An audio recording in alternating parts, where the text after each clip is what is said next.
WIKISPEED, Lynnwood, Washington, United States shop, July 18th, 2013, shop end night demo. So here's Craig, and Craig, if you could show me I think two things that you accomplished tonight during the build party. Sure. We got the gauges assembled here and mounted, hopefully in a stable enough fashion, with some Gorilla Glue. And we opened up the hole to bring the connections through, and then we added a toe connector. Yep, a toe ring has been tapped, and that was CNC'd earlier, but now it's bolted on. There's two 3/8 grade 8 bolts holding it on now. We may even add two more. And the gauge cluster is now glued into its fiberglass hood, as it was before. Now it's glued a little more substantially. And the hole for wires to feed through has been enlarged. Craig, that's awesome. I got a new battery for the back end. And John, what did you accomplish tonight, Dr. O'Connell? Well, I was able to get the toe angle to 0 on both wheels, so we can actually have a straight, just a straight wheels. So we can see the front wheels can point straight. They were slightly towed out yesterday, and what John did is he adjusted these tie rod extensions here in the center.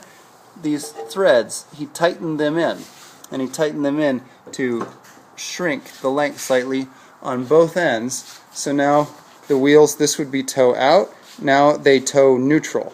Toe in would be preferable to toe out in this case. Toe neutral is the goal, and he got him there. Awesome, John. And also you made more headway in sorting across our 3 racks all of our fasteners so we could find them more easily. Thank you, sir. Was there anything else that got done tonight that you got done? Oh no, that was what I did. You helped on several other tasks, and I appreciate that. Yeah. Thank you, John. All right. And then over here in Bay 3, we have Leo and Gordon, our guest stars, visiting in. Where's home? Sammamish, Washington. Sammamish. Awesome, guys. And can you describe your progress and what you've gotten done today? Sure. So earlier today in the prior video I demonstrated just kind of the technical approach for tracing out a complex curve. So then we found a piece of scrap material and Gordon traced out the real complex curve. And Gordon, I'll hand it over to you what you were doing there. So you just use a level to make sure the stick is straight. And I just went along on one corner, I just put it against the top. And on the other corner I had a marker, dry erase so I could correct. I just made a dot and moved it over 1/2 inch and made another dot. And so as you can see, it just kind of traced out the exact shape of the top roof there. Right, and so this now we'll be able to offset it back up and use it as a curve guide to make our firewall.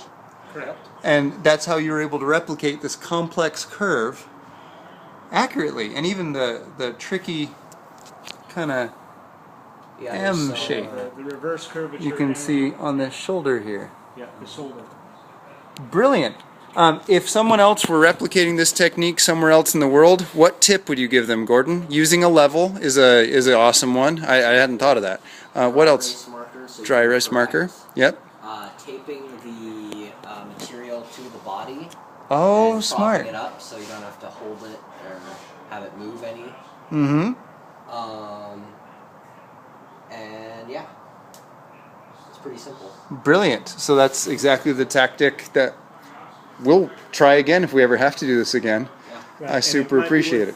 Noting that, so on the body we marked where the firewall goes, which is basically the forward portion of the aft end of the rear chassis. Yep, the engine module. Yeah, exactly. So the front of the beam that forms the front of the engine module. Awesome. That's about where this should sit. Any other tips or tricks for someone somewhere else in the world tackling a similar problem? I think that's about it. Okay. I will mention when John was tightening the tie rods, he did use WD-40 so he could tighten them down a little easier. That seemed to help.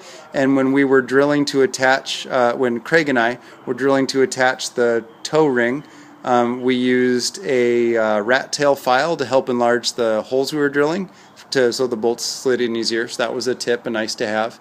And then also Ahmed came in tonight and showed us a prototype of a hard UV water sanitation system that could be solar powered for the WIKISPEED microhouse.